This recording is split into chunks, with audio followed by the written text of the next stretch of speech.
Vediamo un po'.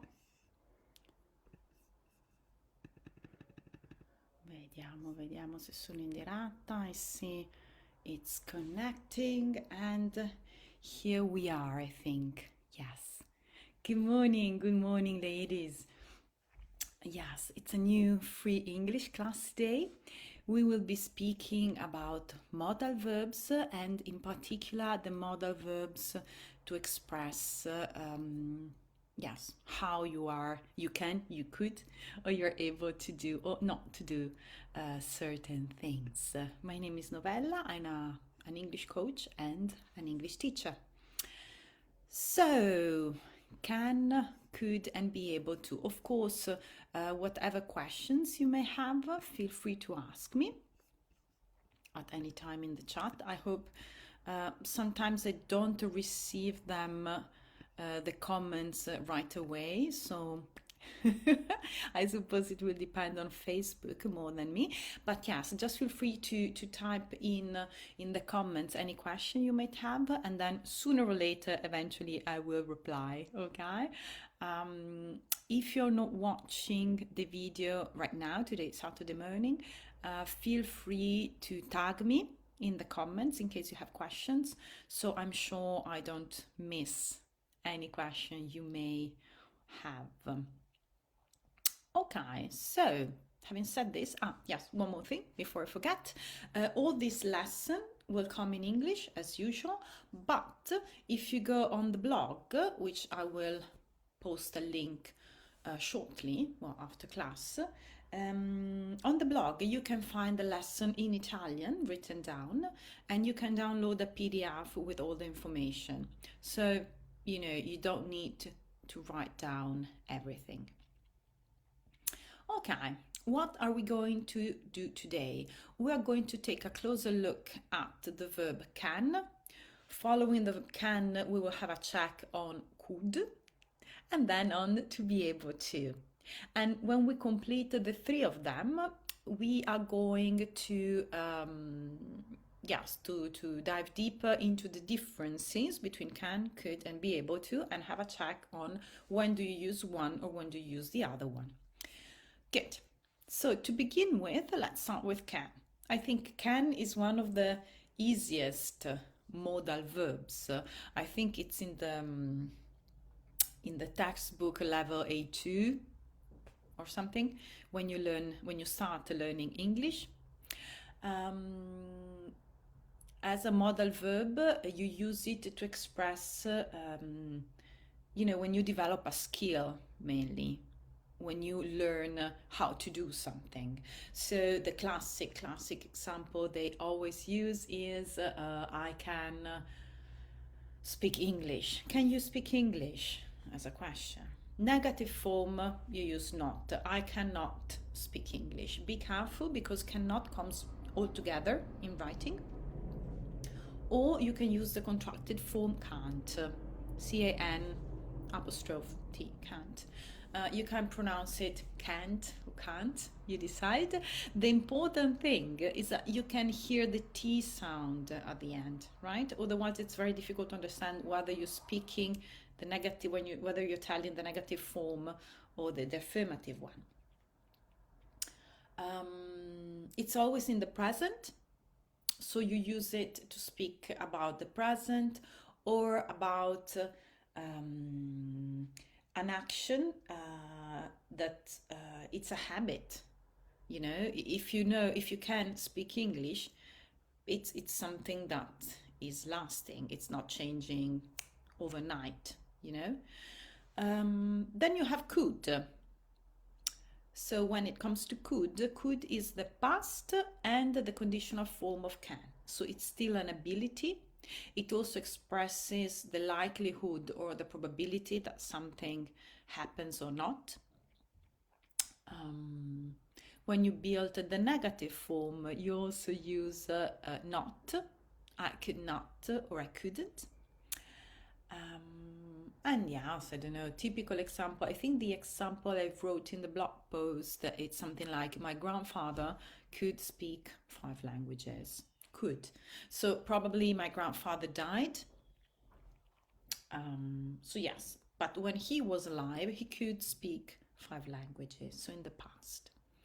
Uh, be careful, or just pay a little bit of attention, because in Italian a lot of time we don't translate it with potere. Mio nonno poteva parlare 5 lingue. We would say sapeva parlare 5 lingue, right? So be careful. Sometimes also il verbo sapere can be translated with can. So keep an eye on that.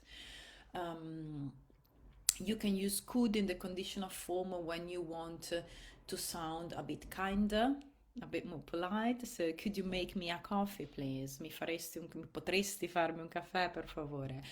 Could you open the window for me? Oh, yes. Could be raining tomorrow. Potrebbe piovere domani. So to express also the likelihood of something, you know, when you use the conditional form, that's quite normal. And that's good. It's quite fairly easy, isn't it? I think the troubles I see, they come especially when you want to use be able to. That's kind of the upper step. Be able to is, well, it still expresses it has the same meaning, but the nice thing of this verb, of this expression, is that you use it in every possible tense. So you can, you know, I am able to do something, I will be able to do something in the future, I am going to be able to do something, I was able to do something, I have been able to do something. So yes, you can also, you travel through time with this be able to, and you can also use it with other modal verb. For example, you might be able to do something, or yes, whatever. As you noticed, having the verb to be, it means that it changes. So while with with can and could, it's always can and could, you never change it, and then you put a simple verb. So she could speak 5 languages, he can go to school, you don't put the s of the third person. It's fairly easy, they never change. With to be able to, you need to change accordingly. So she has been able to do something, but I have been able to do something else. I was able, they were able to do something, and so on and so forth. So please remember that with the verb to be, you need to conjugate it accordingly. And also the verb that comes afterwards is simple, but the verb to be, you need to adjust it. Negative form, the negative form comes together with the verb to be. So as I said before, I am not able to sing. She is not able to, I don't know, what can she not be able to? She is not able to cook pizza, whatever. So yes, that would be when you take the 3 of them individually. This is when you use them. Then, what are the differences? Because of course, when you have 3 different modal verbs, how do you decide when to use can, when to use could, and when to use be able to? Well, I think can and could, it's quite clear. Can is only in the present, could conditional and past. But what happens when you don't know whether to use can and be able to, or what about could and be able to? So here I think comes a little bit the difficult part. So when it comes to can and be able to, so present tenses, okay, I am able to sing versus I can sing, it's the same. You have no difference. So you can really decide by yourself whether to use can or be able to, and nothing will change in the meaning, okay? Having said this, of course, you hear a lot more can than to be able to. If you think about it, you don't hear a lot, I am able to speak English, but you do hear quite a lot, I can speak English, okay? So can, it's a bit more common. And yet, just for the sake of practice, I'd like to encourage you to use to be able to, just to practice it. Take every occasion you have to practice it, and yes, make some exercise and get used to the construction, because sometimes it can be a bit tricky to build the exact sentences. So yes, can and be able to, no difference. What about could and be able to? So could and be able to, it's a bit different. It's a bit different, meaning that normally you use could when you're speaking. Sorry, my dog is kind of barking because my husband left home. Anyway, I hope it doesn't bother you. You use could when you're speaking in the past in general terms, while you use be able to in the past when you're speaking about something more specific. And I think the example I wrote on the blog comes from sport. Well, you know, I'm passionate about sport, and it's something like I don't know, let's say Jake was an excellent runner. He could run faster than anybody else, so he could run. Correva più veloce di tutti in generale. Okay, but compared to this one, it's a bit more specific. Jake was an excellent runner. He was able to beat the national record. He was able to beat the national record. So, in a specific occasion, not only he could, you know, run faster than anybody else, but he was able to beat the national record. So it's a specific occasion and used to be able to in the past. Now, something that can help you maybe, oh, I hope so at least,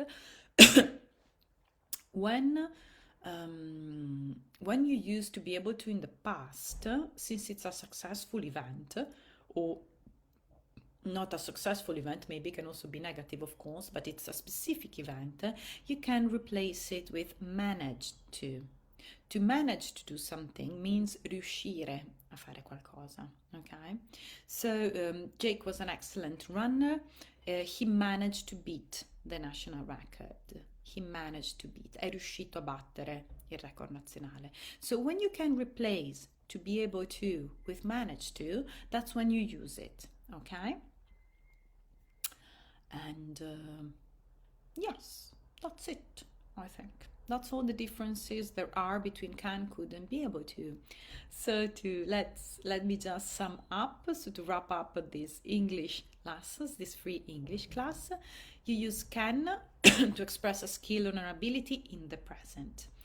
Could when you're referring to the past or the conditional form, and you use it also to express probability or polite offer, or when you ask for favors more than offers. Yes, you used to be able to with every potential tenses and a tense and every kind of modal verb. Okay, then as to the difference, can and be able to have no difference, so there you go. Could and be able to, though, have a little bit of a difference in that could refers to a general action and be able to a more specific action. Yes, and that's it for our lesson today. I see no question coming up, so yes, I think I'm going just to close up, wishing you a very happy Saturday and weekend. And of course, if you happen to have any question, if something was not clear, feel free to tag me and write in the comments so I can answer you, okay? Lovely. Enjoy the weekend.